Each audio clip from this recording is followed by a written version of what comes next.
From the moment little Ada drew her first breath, the world took something precious from her, her mother. The cries of a newborn filled the dim hospital room, even as her mother lay still, never to respond. Left orphan at birth, Ada's fate was hurriedly handed over to her mother's elder sister, Mrs. Necker. "She is not my child," Mrs. Necker muttered that day, her lips barely moving, but her heart set like stone. Though the burial of Ada's mother was marked with mourning and tears, Ada's life afterward would know little warmth. From infancy, Mrs. Necker made it clear Ada was only there out of obligation. While her own children, Hugo, Chidra, Ifani, and Amarachi, ran around the compound with carefree laughter. Ada learned silence. At the age of 5, Ada knew how to sweep the compound before dawn. By 7, she could cook rice without supervision. At 9, she fetched water, washed clothes, cleaned the house, and served meals, not hers.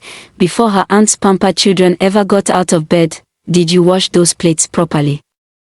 Mrs. Necker would snap, "Yes, Mom." A slap would often follow. "Don't lie to me. Go and wash them again," the neighbors whispered. Some pitied her, others turned away. "But Necker, the girl is trying," one once said. Mrs. Necker's response was cold, "She is not my child." School was a privilege Ada earned by sweeping the compound before 6 a.m. and returning home before the last bell. Even then, her uniforms were hand-me-downs, her books torn, and her sandals full of holes. But she endured. She read under the dim bulb in the corridor at night, long after her cousins were snoring in their soft beds. There was something about Ada, a quiet strength, a hunger for more. Her teacher saw it. "That girl," one said, "she is destined for greatness." But Mrs. Necker didn't care.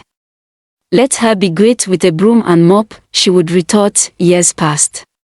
Ada grew into a beautiful, brilliant young woman. She gained admission into the university with flying colors. But Mrs. Necker refused to pay a kobo. "I didn't send you to school," she said, shrugging. By a stroke of grace and the kindness of strangers who saw her potential, Ada got a scholarship, not just local, but international. The day she received her acceptance letter to a top university in the UK, she sat on the same corridor where she used to study by the dim light and cried. Mrs. Necker watched her pack with little interest. "You'll be back," she scoffed. "You'll see that life abroad is not for people like you."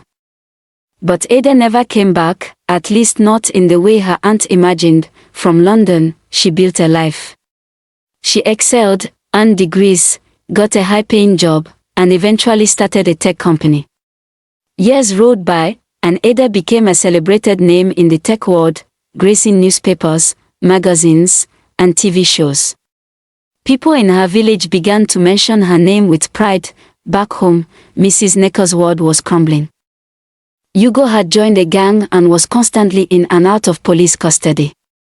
Chidra had gotten pregnant twice before 20 and dropped out of school. Ifani was addicted to drugs, and Amarachi, her pride, had eloped with a man who beat her. Every day brought new sorrow. She sat on her veranda one morning, head in hands, weeping. "What did I do wrong?" she cried aloud. A sleek black car pulled into the compound. Out stepped a tall, elegant woman in a fitted Ankara dress and glasses that screamed class and confidence. "Ada." Mrs. Necker whispered, eyes wide, "Yes, Auntie. It's me." She had come to build a foundation in Nigeria to sponsor girls like her. But first, she came home. To forgive, Mrs. Necker knelt before her, trembling. "I'm sorry, Ada. I'm so sorry. I was wrong. I was bitter. I thought taking care of you would bring bad luck. I didn't treat you like my own." Tears welled in Ada's eyes, but she lifted her hand gently. "You were the only mother I had," she said softly. "But you taught me something valuable, how not to treat others." That day, Ada provided food for the house, paid the school fees of Mrs. Necker's grandchildren, and left quietly, her heart lighter than it had ever been. Mrs. Necker watched her drive away and whispered into the wind, "She was not my child. But she became my greatest blessing." Moral of the story: every child under your roof is your responsibility. Whether born of your womb or not, they deserve love, kindness, and opportunity. The seeds you sow in a child's life today, whether through compassion or cruelty, will grow and return to you, either as a blessing or a burden.